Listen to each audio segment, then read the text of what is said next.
네, 안녕하세요. 미국 주식 멘탈 케어하기 멘탈이 전부다입니다. 네, 오늘 시장은 어제 시장 하락이 불필요한 과민 반응이었다는 것을 증명이라도 하듯이 3대 지수 모두 강하게 상승을 했습니다. S&P 500은 오늘 또다시 사상 최고치를 갈아치웠고요. 나스닥도 1%가량 반등하면서 다시 사상 최고치 근처까지 도달했습니다. 그리고 2달가량 조정을 겪었던 다우도 최근 다시 상승을 하고 있고요. 이제 전고점까지 1%가량밖에 남겨두고 있지 않습니다. 이처럼 미국 주식이 다시 한번 강하게 상승을 하면서 또다시 초강세를 이어갈 분위기인데요. 어제의 시장 움직임과 오늘의 시장 움직임, 이 두 가지를 비교해 보시면 시장이 단기적으로는 얼마나 조울증 환자인지 다시 한번 확인할 수 있으실 겁니다. 네, 채권 수익률도 마찬가지로 오늘 급등을 했습니다. 1.3% 중반까지 급등을 했고, 원래 이렇게 채권 수익률이 급등을 하면은 시장에 안 좋은 영향을 미쳤는데 지금은 좀 상황이 다르죠.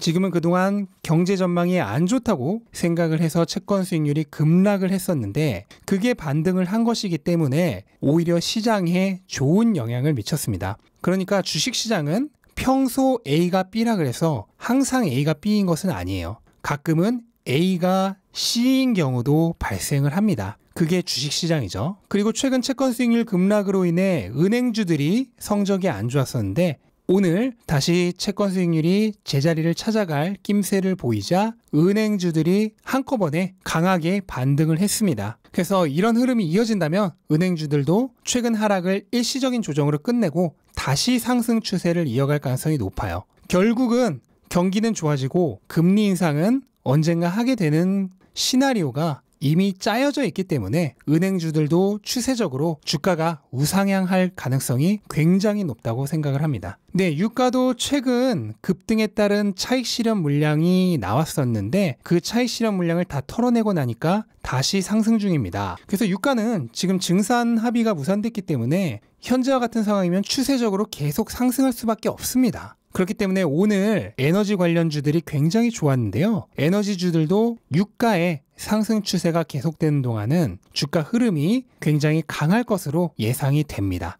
네, 그리고 최근 델타 변이 확산으로 인해 굉장히 손해를 많이 봤던 업종이 또 있죠. 바로 여행 관련 주식들인데요. 오늘 일제히 반등했습니다. 에어비앤비도 5%가량 상승하면서 굉장히 강하게 반등을 했고 그 외에 각종 항공사들 그리고 크루즈 업체 같은 여행 관련 기업들이 모두 주가가 반등을 했는데 현재 여행 관련 주식들은 뭐 단기적인 차트나 기업의 펀더멘털 이런 거는 주가에 큰 영향을 못 미치고요. 결국 팬데믹 회복세가 얼마나 빠른지가 주가와 가장 밀접하게 연관이 있다고 보시면 됩니다. 그래서 결국 뭐 델타 변이가 나오고 뭐 또 다른 변이가 나오고 하더라도 백신이 보급되고 있는 이 상황에서 결국 코로나 국면에서 회복되어 갈 것이다 라고 생각하시는 분들이라면 이렇게 여행주들의 주가가 일시적으로 하락할 때 싼 가격에 매수 타이밍을 잡는 것도 괜찮다고 생각을 합니다. 네, 그리고 최근 강한 업종이 또 하나 있는데 네, 아마존이 힌트를 주고 있습니다. 바로 이커머스 관련 기업들인데요. 알리바바 같은 중국 관련 이커머스 기업은 최근 안 좋죠. 근데 그거는 중국 리스크 때문에 대부분의 중국 주식들이 최근 타격을 많이 입었기 때문이고요.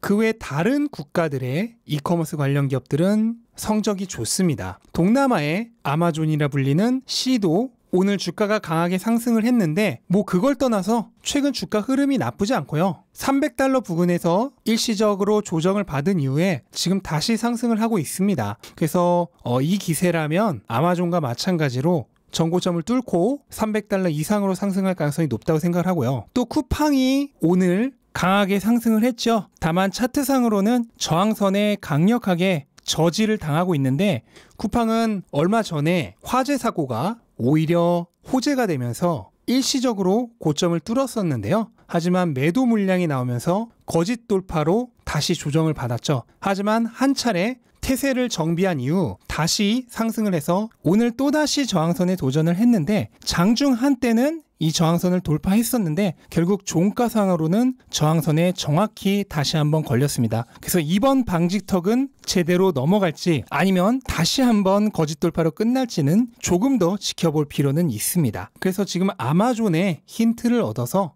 투자자들이 이커머스 관련 기업들에 굉장히 긍정적인 시각을 가지고 있다고 생각을 하시면 되겠습니다. 네, 그리고 로쿠가 일시적인 조정 후에 지금 다시 반등을 하고 있는데요. 제가 지난주에 로쿠가 오랜만에 긴 음봉이 나오면서 조정을 받았을 때 당분간 차익 실현 물량이 나오면서 제대로 조정을 받을 가능성이 있으니까 로쿠를 눈여겨뒀었는데 너무 올라서 못 사셨던 분들은 이번 조정 기회를 매수 찬스로 삼으시는 게 좋겠다고 말씀을 드렸었는데요. 그래서 실제로 15%가량 조정을 받았었습니다. 그래서 혹시 로쿠를 사시려던 분들이라면 이번 이 좋은 조정 찬스에 매수를 잘 하셨는지 모르겠네요. 네, 그리고 포드와 GM이 최근 한 달 이상 주가가 강하게 조정을 받았었는데 다시 반등을 하고 있습니다. 하지만 이게 조정을 완전히 끝마치고 재상승을 하는 건지 아니면 조정 중에 일시적인 반등인지는 조금 더 지켜봐야 될 필요가 있는데 최근에 급등을 했다가 큰 조정을 맞고 있는 중국 전기차주들과는 추세가 완전히 다르죠. 이거는 중국 전기차주들이 중국 관련 리스크 부각 때문에 주가 흐름이 안 좋은 것도 있지만 결국 최근 한두 달간 강하게 조정을 받았던 주식은 다시 반등을 하고 최근 한두 달간 주가가 강하게 상승했던 주식은 반대로 조정을 겪는다는 그냥 시장에 너무 당연한 이치를 보여주는 것이라고 할 수 있겠습니다. 그래서 이런 시장의 기본적인 흐름을 몸으로 느끼실 수 있게 되면 시장을 보는 눈이 조금 더 넓어지시지 않을까 생각이 됩니다. 네, 그리고 엔비디아는 오늘 봉합세였는데요. 엔비디아는 교수형 캔들이 나오면서 다음날 강한 음봉이 나왔고 그 이후로 약간의 조정을 받고 있습니다. 근데 이제 생각보다는 주가가 그렇게 많이 떨어지지 않고 잘 버티고 있는데 이거는 주식 분할이 아직 열흘 정도 남아있기 때문이죠. 그래서 주식 분할 때까지는 주가가 크게 하락을 할 거라고는 생각되지 않습니다. 어쩌면 다시 상승을 할 가능성도 있고요. 하지만 주식 분할 직전이나 이후에 강한 조정이 나올 가능성이 있다는 것을 생각해 봤을 때 굳이 지금 시점에 급하게 매수 타이밍을 잡을 필요는 없다고 생각을 합니다. 그래서 혹시라도 엔비디아를 매수할 계획이 있으시다면 주식 분할 이후까지 조금 더 느긋하게 지켜봐도 되지 않을까 하고 생각을 하고 있습니다. 네, 그리고 애플이 오늘 드디어 신고가를 다시 썼습니다. 145.65달러의 신고가를 세웠고요. 물론 최근 급등을 했기 때문에 일시적인 조정은 나올 수 있습니다. 그 경우 지난 박스권의 고점이었던 130달러 후반대가 지지선이 될 거고요. 하지만 결국은 이전 가격대의 윗 가격대에서 추세적으로 강세를 띌 가능성이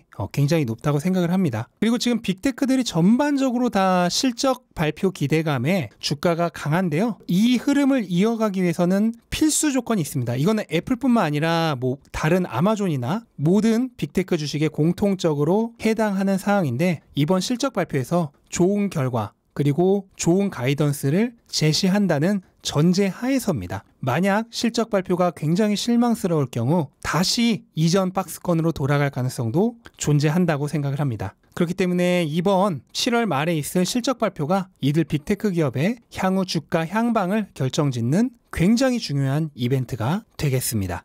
네, 그리고 오늘 테슬라는 큰 주가 흐름이 없었죠. 보합권으로 끝이 났는데 오늘 같은 날의 주가 흐름은 그냥 아무 의미가 없다고 생각을 하시면 됩니다. 다만 오늘 드디어 데드크로스가 일어났습니다. 그래서 테슬라의 주가가 기업 가치보다 선행해서 먼저 올라간 이후에 굉장히 오랜 시간 기업 가치가 따라올 때까지 기다려줬고 이제 슬슬 다시 올라갈 준비를 하고 있는 타이밍이라고 생각을 합니다. 네, 그래서 단기 이동평균선인 20일 이동평균선은 이미 데드크로스가 일어나기 전에 하늘을 향해 머리를 틀고 장기 이동평균선과 중기 이동평균선을 차례로 상향 돌파하면서 골든 크로스를 만들어냈습니다. 이거는 향후 테슬라의 주가 방향이 어디로 갈지 이미 알려주고 있는 모양이고요. 이렇게 되면 이후에 50일 이동평균선도 순차적으로 200일 이동평균선을 다시 상향 돌파해서 단기 이동평균선과 중기 이동평균선이 차례로 골든크로스를 이뤄내는 주가 재반 등의 가장 전형적인 그림으로 진행될 가능성이 굉장히 높다고 보여집니다. 네, 그리고 또 오늘 좋은 소식이 있었는데요. 드디어 모델 Y가 유럽으로 갑니다. 원래는 기가 베를린에서 유럽향 모델 Y를 공급할 예정이었었는데 기가 베를린이